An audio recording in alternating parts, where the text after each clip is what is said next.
बिहार की राजनीति कब कौन सा रूप ले ले इसका अंदाजा कोई भी नहीं लगा सकता। और इस उलटफेर में जो पलटू राम की भूमिका निभाते हैं वो है नीतीश कुमार। नीतीश कुमार पलटी मारने में वर्ल्ड रिकॉर्ड बना सकते हैं। वो कब दोस्त के दुश्मन बन जाएं और कब दुश्मन को दोस्त बना ले, इसके कयास लगाना ही अपने आप में बेईमानी होगी। क्योंकि जिस हिसाब से नीतीश के रुख बदलते हैं उतनी तेजी से तो हवा भी अपना रुख नहीं बदलती है। ऐसा इसलिए कह रहे हैं क्योंकि अब एक बार फिर बिहार की राजनीति में खेला हो सकता है। कयास लगाए जा रहे हैं कि मुख्यमंत्री नीतीश कुमार एक बार फिर से पलटी मारने वाले हैं और बीजेपी के साथ सरकार बनाने वाले हैं। दोस्तों, बिहार के मुख्यमंत्री नीतीश कुमार, जिन्हें 10 साल पहले सुशासन बाबू के नाम से जाना जाता था, वहीं अब वो धीरे धीरे पलटू राम बनते जा रहे हैं। जब जब नीतीश राजनीति में असहज हुए तब तब उन्होंने अपनी सियासी पार्टनर ही बदल लिए।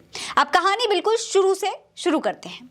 बात है साल 2005 की, जब नीतीश पर लोगों ने भरोसा जताया था। 2005 से 2012 तक सब कुछ ठीक चल रहा था। नीतीश ने भी सबकी उम्मीदों पर खरे उतरने की पूरी कोशिश की थी। साल 2012 में जब नरेंद्र मोदी का नाम प्रधानमंत्री उम्मीदवार के नाम पर आया, तब साल 2013 में नीतीश कुमार ने एनडीए से 17 साल पुराना अपना नाता तोड़ दिया और यहीं से उन्होंने अपनी सियासी में पलट नीति को अपना सबसे मजबूत और जरूरी शस्त्र बना लिया।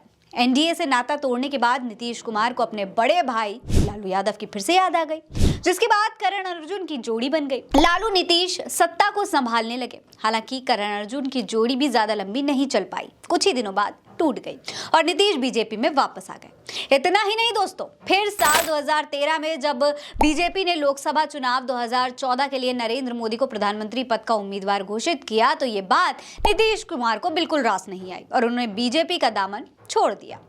उसके बाद 2014 के लोकसभा चुनाव में ही नीतीश कुमार बीजेपी के खिलाफ बिहार में चुनाव लड़े और उन्हें केवल 2 सीटें मिली, जिसके बाद इस हार का सदमा नीतीश सह नहीं पाए और उन्होंने सीएम की कुर्सी से इस्तीफा दे दिया।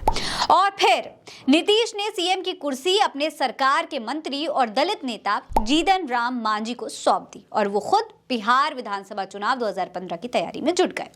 कहानी का अगला पड़ाव 2015 के लोकसभा चुनाव से शुरू होता है, जब नीतीश कुमार ने आरजेडी और कांग्रेस के साथ मिलकर गठबंधन बनाया।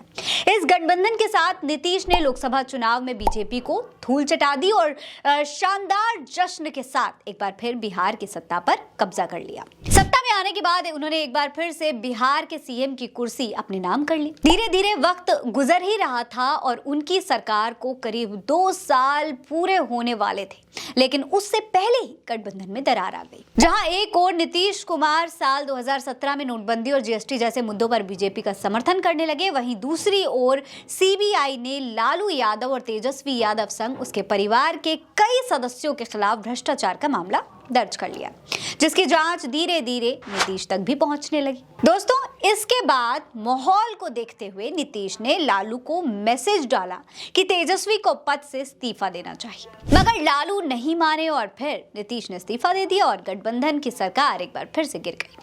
हालांकि कुछ ही घंटों में नीतीश बीजेपी के समर्थन में मुख्यमंत्री भी बन गए। वहीं सत्ता पलट का ये पूरा घटनाक्रम नाटकीय तरीके से पूरे 15 घंटे के भीतर हुआ। साल 2020 में बिहार विधानसभा चुनाव में एनडीए की वापसी हुई, मगर नीतीश कुमार की पार्टी तीसरे नंबर पर आई। हालांकि मुख्यमंत्री नीतीश कुमार ही रहे। अब इसके पीछे हो सकता है कि पिछड़ी जाति के वोट बैंक की राजनीति भी हो। हालांकि नीतीश कुमार चैन से कैसे बैठ सकते थे, इस कहानी का नया अध्याय साल 2022 में शुरू हुआ, जब नीतीश कुमार तीसरी बार ब्रेक के लिए तैयार थे, क्योंकि जेडीयू ने बीजेपी पर पार्टी तोड़ने की साजिश का आरोप लगाया था। इसके बाद 15 अगस्त से पहले ही 9 अगस्त 2022 को फिर खेल हुआ। नीतीश ने ऐलान किया कि जेडीयू भाजपा गठबंधन खत्म हो गया है, जिसके बाद अगले दिन ही नीतीश आरजेडी के समर्थन में फिर से मुख्यमंत्री बने। हालांकि उस वक्त आरजेडी ने नीतीश के साथ किसी भी गठबंधन के लिए मना कर दिया।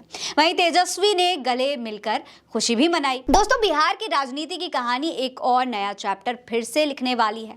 अब अंदाजा लगाया जा रहा है, ऐसे कयास लगाए जा रहे हैं कि नीतीश कुमार फिर से पलटी मारने वाले हैं और एक बार फिर बीजेपी का दामन थामने वाले हैं। अब अगर ये सच में इस बार ऐसा करते हैं तो उनकी राजनीतिक जो पूरी राजनीतिक इतिहास है उस पर भी असर पड़ेगा और उनके आगे आने वाली राजनीति पर भी असर पड़ेगा। आपको क्या लगता है कि नीतीश कुमार ऐसा कदम उठाएंगे? हमें कमेंट सेक्शन में लिखकर जरूर बताइएगा। ये खबर आप उल्टा चश्मा यूसी पर देख रहे हैं। मेरा नाम है फरीन अंसारी। आप रहें स्वस्थ मस्त, बस यही है दुआ हमारी। मिलते हैं अगली वीडियो में, तब तक के लिए अलविदा।